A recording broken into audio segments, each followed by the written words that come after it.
During a recent episode, I mentioned how different gospel writers recorded the sayings of Jesus and events that happened in different ways. And I suggested that that was frequently based on different purposes or styles or backgrounds of the writers. And a learned viewer made an excellent point, brought out the point that Jesus, as a preacher, probably used the same illustrations, metaphors, parables, etc., in more than one place and more than one time. And perhaps the differences that we encounter are simply a function of at one event he said it this way, at another event he said it that way, and the writers are recording those different things. It's an excellent point. As anyone who's done any preaching or any sort of prolonged public speaking knows, we all fall into a pattern of preferred illustrations, etc., and that makes great sense.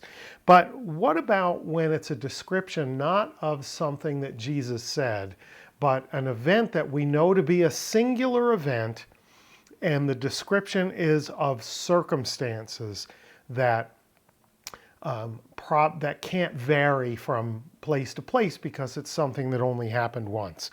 Today we're going to take a look at the Transfiguration, and very specifically the physical manifestation of the Transfiguration on Jesus. So the Transfiguration is recorded in Matthew, Mark, and Luke, but not in John. Interestingly enough, the Transfiguration is the account of Jesus taking Peter, James, and John up a mountain to pray with him, where he then is transfigured before them and reveals some significant things about himself in that moment. But John, who is on the mountain, does not record the Transfiguration. Hold that thought. We're going to cover that at the very end. So let's start out by reading each of the accounts of what physically happened to Jesus at the Transfiguration. This is Matthew 17:2, Mark 9, 2b and 3, and Luke 9:29. Let's take a look. These are all from the ESV. And he was transfigured before them, and his face shone like the sun, and his clothes became white as light. Then Mark, and he was transfigured before them, and his clothes became radiant, intensely white, as no one on earth could bleach them. Then Luke 9:29. And as he was praying, the appearance of his face was altered, and his clothing became dazzling white. So none of the three writers were present, and John, who was present, didn't mention it, but they described it with significant differences. Not so significant as to make it seem like a completely different event, but significant enough for us to take a look at them. Let's start out with Matthew and Mark and the beginning of their description. Kai metamorphothe emprosthein auton, and he was transfigured before them. So Matthew and Mark have verbatim exactly the same wording, and he was transfigured before them. It's fairly significant. He was transfigured as an aorist passive third person singular verb, and what it tells us is metamorphosis. He took on an after form. He was one form and then was another form, but most importantly, it is a passive verb. This is not something that Jesus did. This is something that was done to Jesus. That's fairly significant. Let's go on and take a look at what Luke says about what happened here. Kai ageneto ento pros eukesthai auton, to eidos to prosopu autu heteron. So he has a very different description. Look at the words that he begins with after ageneto, the verb, the form of genomai.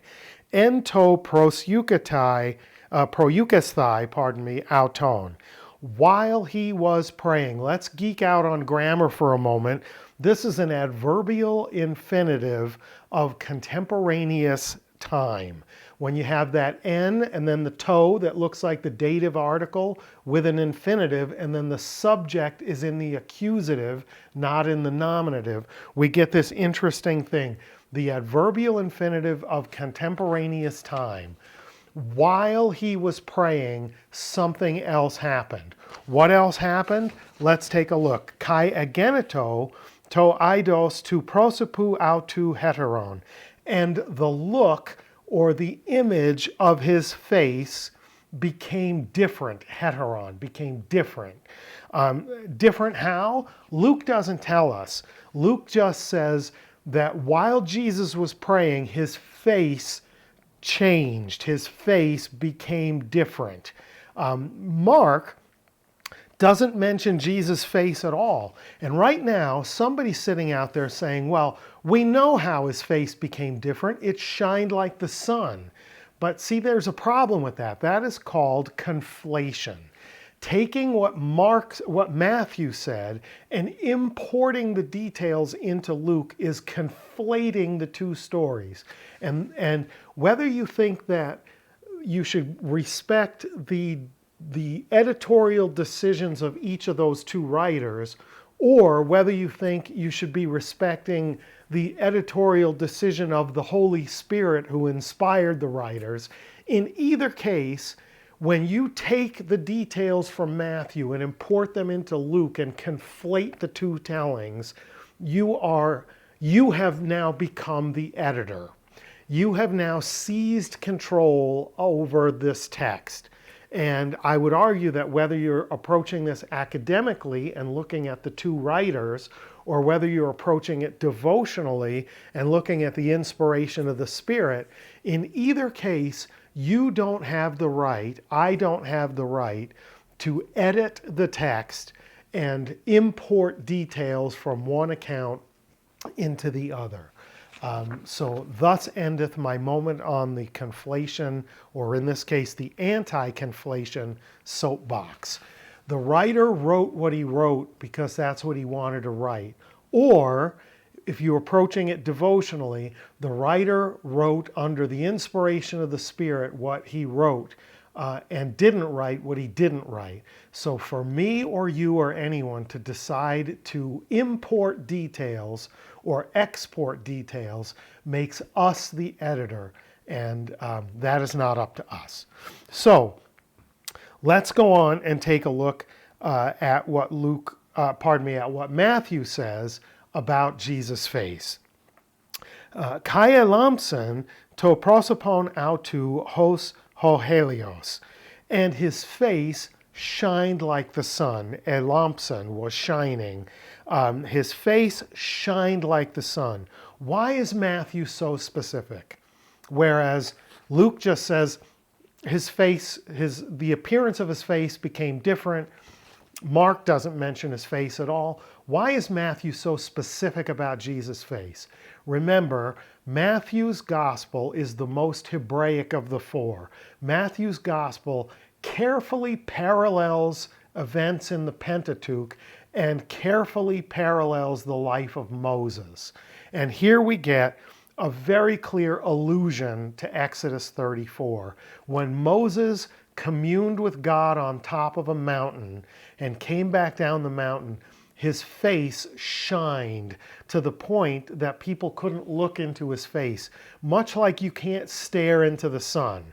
They could only look at his face briefly, to the point where Moses wore a veil to protect people from the shining of his face after being on the mountain. So Matthew, most Hebraic of the Gospels, tells the story in such a way that Jesus looks like Moses in regard to a mountaintop communion and a face that shines like the sun. Magnificent, powerful stuff. Let's move on from his face, the shining like the sun in Matthew, the looking different in Luke, the not being referenced at all in Mark, to his garments, which are carefully referenced in all three accounts. We'll begin with Matthew and Luke. Matthew tells us ta de hematia autou egeneto Luca hos to phos. So ta hematia, the garments autou, his garments, plural garments, all the clothing that he was wearing, egeneto became Luca, white, hos tophos, became white like light. Almost certainly an allusion to lightning, because the light that we see in nature from or in our lives from lamps and so forth tends to not be white light, but lightning is white light, right? A bluish white in some cases. Let's go on to Luke. Kaiho hematismos autou Lukos exestrapton. This is great. So these garments are plural as well, but it's in the singular. You can see with the article, ho hematismos, but he doesn't say garments, he says clothing, a singular noun that takes into account all the clothing that you're wearing. Both Matthew and Luke want us to know that all the clothing that Jesus was wearing, not just an outer cloak, all the clothing that he was wearing became white, and then Luke tells us became dazzling or flashing white, ex astrapon, like from the stars, like from the heaven. What light comes from the heaven? Again, an allusion to lightning. Mark has a totally different reference to the clothing. Let's take a look. Kai ta hematia autou egeneto stilbonta Luca leon, and his garments, just like Matthew's, ta hematia autou, and his garments became egeneto stilbonta Luca leon, intensely glistening or glimmering white. So his garments were intense, glistening, glimmering, almost generating light. Then look at the next part. Hoia grapheos, gnapheos, hard word to say, gnapheos, a fuller, a bleacher. Hoia gnapheos heti hetes ges, udonatai hutos lucane. So much so that no bleacher, no fuller on earth is able to so whiten it. In other words, Jesus is wearing garments of earthly origin, but they have now become an unearthly white. They're whiter than the whitest garment that any human bleacher, a person who bleaches fabric white, could bleach them. A human couldn't get these clothes as white as they are. So again, Mark chooses a different way to say it's an unearthly white, right? So Matthew and Luke say it's so white, it's unearthly, it's a lightning-like white. Mark comes along and he says it's an unearthly white in the sense that the bleachingest bleacher on earth couldn't bleach it this white. It's unearthly, it's magnificent. So here what we've seen in this short verse, 3 different tellings. They've described the same event. They're telling the same story. It's a one-off event. There surely weren't multiple transfigurations, but they've made different choices in their details. However, they're communicating the same event. It doesn't have to be a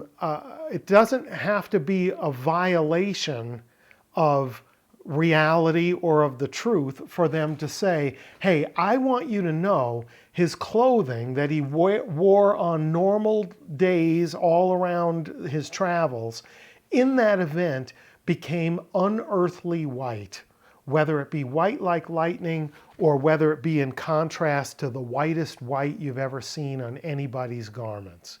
You see my point? He's made the difference. Somebody out there is probably saying, but wait, which one is correct? Which one is accurate? Which one is the trustworthy account? And what I would argue to you is, remember what we said at the beginning, none of the 3 writers were eyewitnesses. The only eyewitness of the gospel writers, John, doesn't record this event. The three writers are all making a subjective account of hearsay. What do I mean by that? They had to be told about this event by someone who was there. They weren't there. And so they were told, and think about Luke's account. Luke is by far the most distant, because if Mark hears his information from Peter, at least Peter was there. But how did Peter describe it to Mark? Matthew heard it from we don't know which of them or all of them. And he clearly makes an editorial decision to make Jesus look like Moses, is at least in regard to the glowing of his face, the shining of his face like the sun. It's hearsay in the sense that they had to take a story that they were told and decide how to write it. And they did. So there's no loss in the story. There's no one account or the other that should be more authoritative, particularly if you're looking at it from the standpoint of inspired writing. Why would whiter than any bleacher could bleach them be more or less authoritative than glistening and shining white like the stars or shining white like the sun? Or like the light, pardon me, in Matthew. Why doesn't John record this story? Well, in a recent Word of the Week, we looked at how John makes an editorial decision to have Jesus revealed to the people in the things that he does. He does signs, he does wonders, and as such, people see him for who he is. Whereas, so in some regard, this story about Jesus taking a subset of the chosen, the subset which are the disciples, up the mountain alone and having him be revealed to them in a special way, sort of works contrary to John's purpose of having the deeds of Jesus reveal to people who he is. Let's go all the way back around to the beginning. And he was transfigured before them, metamorphothe. He was transfigured. This is not something that Jesus did to himself. This is something that was done to Jesus. That's inconsistent with John's method of revealing Jesus to his readers. So perhaps that's why John doesn't record the Transfiguration. I don't know. You don't know. All we know is that he didn't do it, and that there's at least some argument for why it's not consistent with the way he did it. So let's circle back around to the beginning. How much weight should we give to editorial choices by the writers based on their background, their experience, their influences, etc., versus the spirit of inspiration that moved them to write in the first place? I don't know how much, but I would argue that it would be ridiculous to offer zero. And to be sure that I'm not offending anyone, particularly my learned friend who brought up the question about the quotations of Jesus, I don't think anyone is arguing that we should ignore those differences. And I certainly don't think my learned friend is making that argument, to be clear. I do think there's a lot to be learned by the simple fact that whether it be the Holy Spirit or the synods that canonized the Gospels and eliminated some and included others, there is a hand at work that gives us multiple accounts with differing details that makes the story richer than if we only had one. I like the thought that his face shined like Moses' face and shows me that Jesus is the prophet that Moses said would come and be like him in some ways and yet greater. That's interesting to me. It's also interesting to me that Mark's purpose in telling this story doesn't doesn't benefit from talking about Jesus' face, so he just leaves it out altogether. And I like the notion that Luke doesn't even use the word metamorphosis. He doesn't need you to know that. He just needs you to know that while he was praying, his look changed and his garments became glistening white like lightning. Great stuff. Hope it was good for you. Go back, read synoptic accounts, look at how they differ and how they share the same framework, the same skeleton, and convey the same message, and benefit from the differences. And whatever you do, don't conflate them all into one agglomeration of stories and include all the parts from all, because to do so makes you the editor. And the last I checked, I'm not the editor and you're not the editor. At minimum, the writers edited their work. At maximum, the Holy Spirit edited their work. And we can accept it and embrace it for what it is without feeling like it's damaging to each other. Hope that was good for you. And until next time, Charis Kai Reina Humine, grace and peace to you.